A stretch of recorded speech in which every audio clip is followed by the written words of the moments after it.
kahusay o kalinaw. Unya, importante ang leadership. Ito magpili ta kinsa itong himuong leader ug atong sundon ang iyang mga mando. Pero kung maka-leader ta og hinungdan, mawada na itong pagsalig. Ug ang basihan mo kasaysayan kana ma-depose gyud na nga leader. Nagpot gyud na siya, di na ihawon gani. So, mao na ang kahimtang sa Pilipinas karon. Ang atong leader is a weak leader, huyang, incompetent leader. Unya, dapat gyud unta nga mo resign na siya. Pero di ni mo resign. Kaya naman siya, sige suporta, Rara Boys, ang nakapahibo sa iyang administrasyon. Na kompleto na ay mga propagandista, ay operator, na ay naasa Kongreso, both chambers, no? Upper chamber ang Senate o sa lower house, House of Representatives. Mas nadaghan diri sa ubos. Wag yoy kuan na ba kanang actually mga higala ang struktura sa atong panggobyerno is nalata, nadunot. Naaman gihapon. Pero sa mga crucial issues nga kitang tanan maapektuhan, wa mo mahibong nga ang mga kongresista mingaw. When the issue is the worst ever in the history of the country. The worst ever. Kinawatay. Number one is kinawatay yun. Itandi sa ubang mga administrasyon nga nangagi. Pero ang mga representante sa matag distrito, surprise, wa may imik. May pato sa una kay magpundok-pundok yun. Laban katong kontra ni Marcos. Na may mga followers ko naman kay liderato. Na bitong pili ka kay whether you like it or not, you have a degree of leadership. Na yung mga tao mutuman mo gawas na pinalitay, no? So, nagi kay liderato. So, na yung mga tao musunod pero mingaw lang ka, huwag ka mo lihok. Dili na normal. Abnormal na mga higala. With the issue of graft and corruption as backdrop, grabe na. Abnormal gid kayo ang reaksyon sa ato mga kongresista. Super kanang abnormal. Dili mao ang ilang reaksyon. Hilom, din sa Cebu lang, din na lang mo, laktaw-laktaw. Cebu lang. Una na ay gitawag og Visayan Bloc, B-L-O-C. Visayan Bloc. So mga kongresista na sa Visayas, Waray, Ilonggo, Cebuano, Bisaya, Bloc. Manifesto sila mo suporta sa leadership ni BBM. Mao ni ang mga namirma sa impeachment ni Vice President Sara Duterte. Ug saba kayo kay kawatan ni Sara Duterte, etc. Sa dihang may butyag na, may buto na ning flood control, mga higala, suddenly takom lang baba. Kadakog diferensya. Ug ibutang na to, no?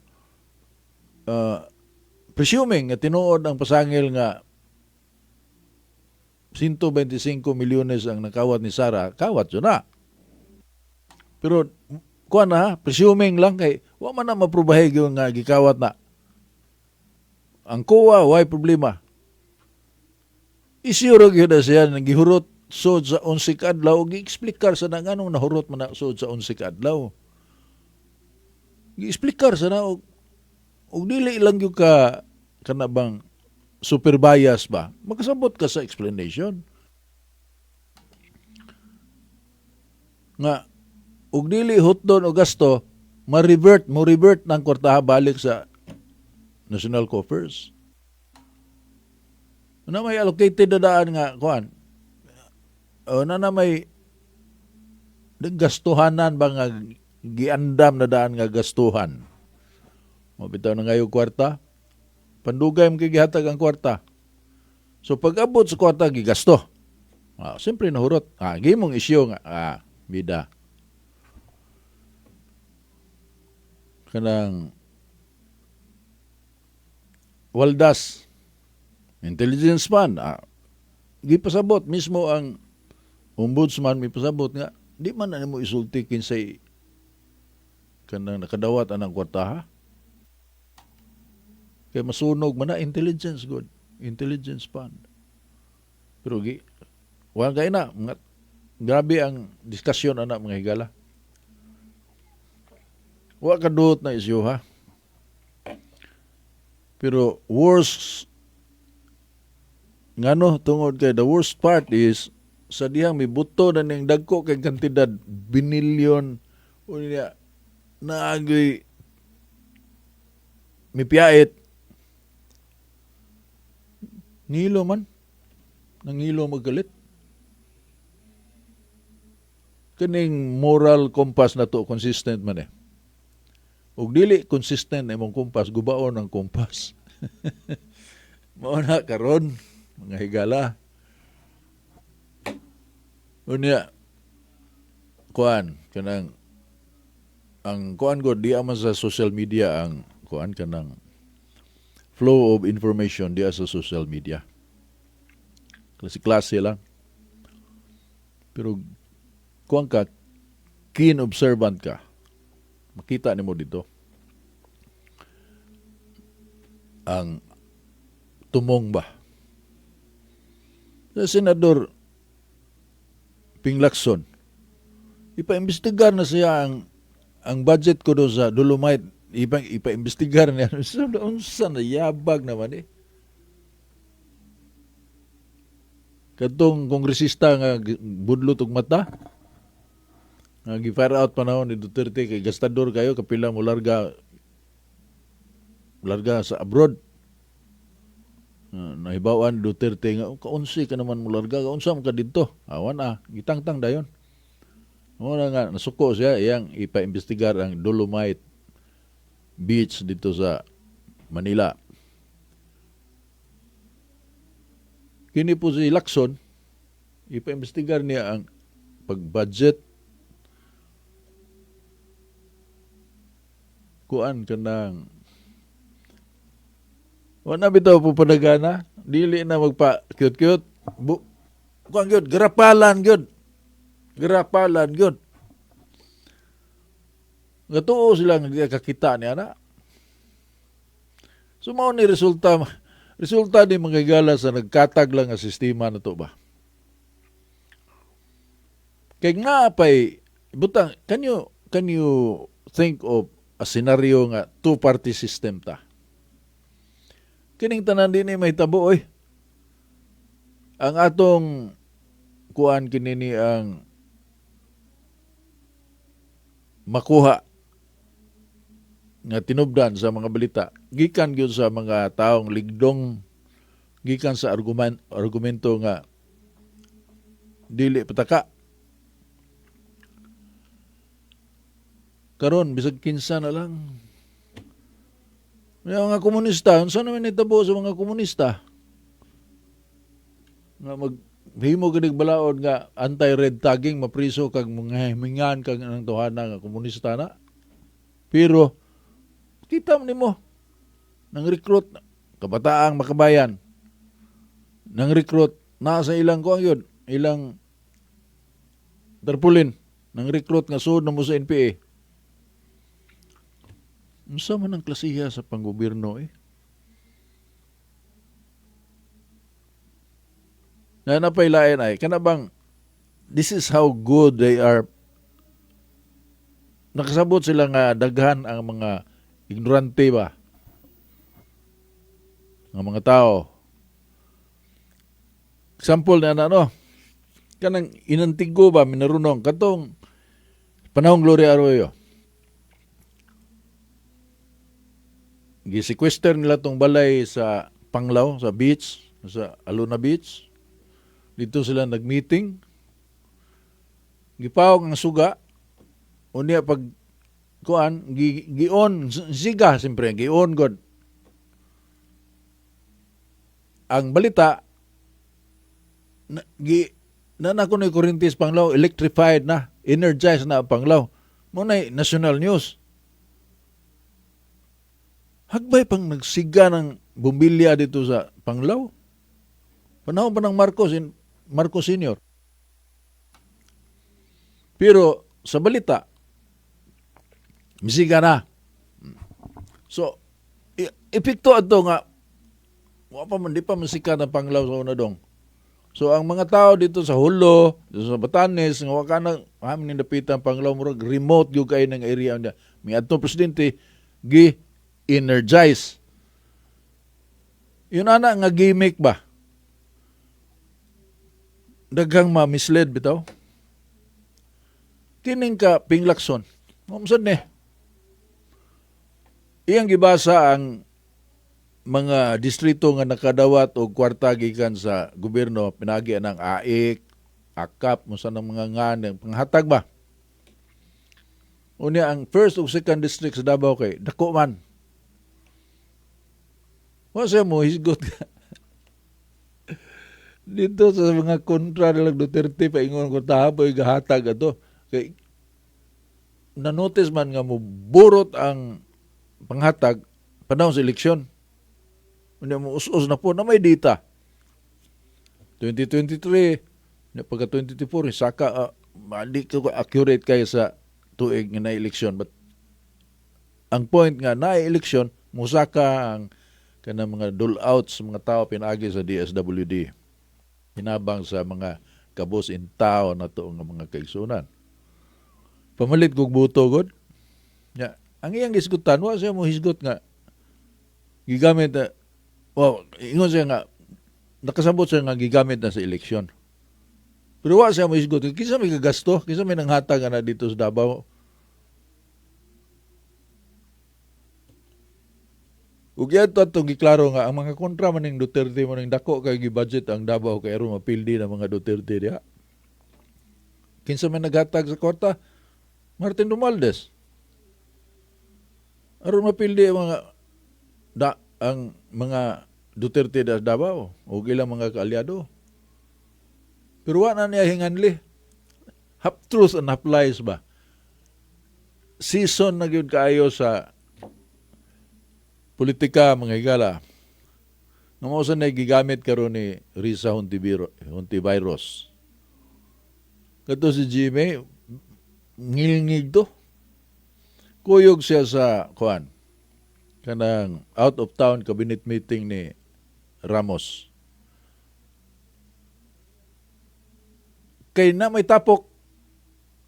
Wag ko siya ilabot. Wag siya ilabot ha. Kung to siya, kanang vice president. No, senador pa to siya, ambisyon o mamudagang pagka-presidente. GMA. Iyang suwayod ang administrasyon ni Ramos, pero mularga si Ramos, muadto siya kalit. Adto siya dito. Dito sa buhol si Ramos, dito po siya. Unya, gi-interview. Ako gi-interview. Pubida. Bisaya man to si Jimmy. Ang pangutana katong iyang gi-issue batok sa Ramos administration. So mo to'y kuhaan ako og kanabang panahom siya sa iyang issue batok ni Ramos. Nga naman si Ramos dito. Gaon sa mga din eh.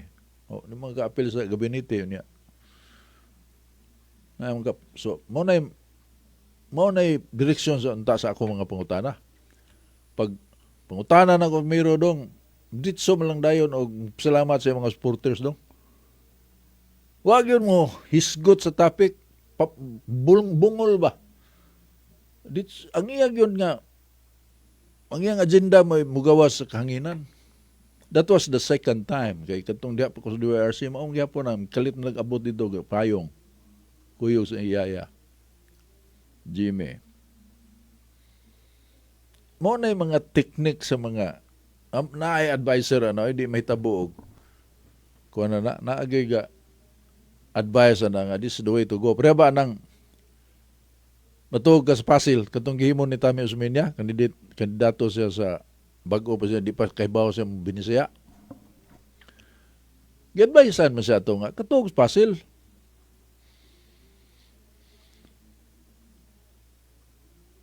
Ug natuog siya dito.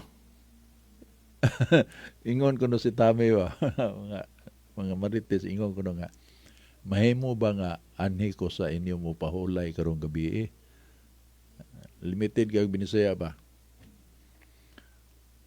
Ang og di ka musugot no konsan ka nang connected sa politika ba? So okay, ani ko mo pahulay karong gabi. Ang mga bugoy nga sa la pahulay dayungan ka sa mga lamok buanga ka ana. Pero pagkaugma ang gilutoan na dayon og kanang hotdog bitaw dong na itlog. Na ibuwad ana gipakaon og the best nga ika-offer ang katong higdaan niya sa gabi sa Pasil. Tambag to siya. Political strategy to. Kanang ilang kalaki ka, kanang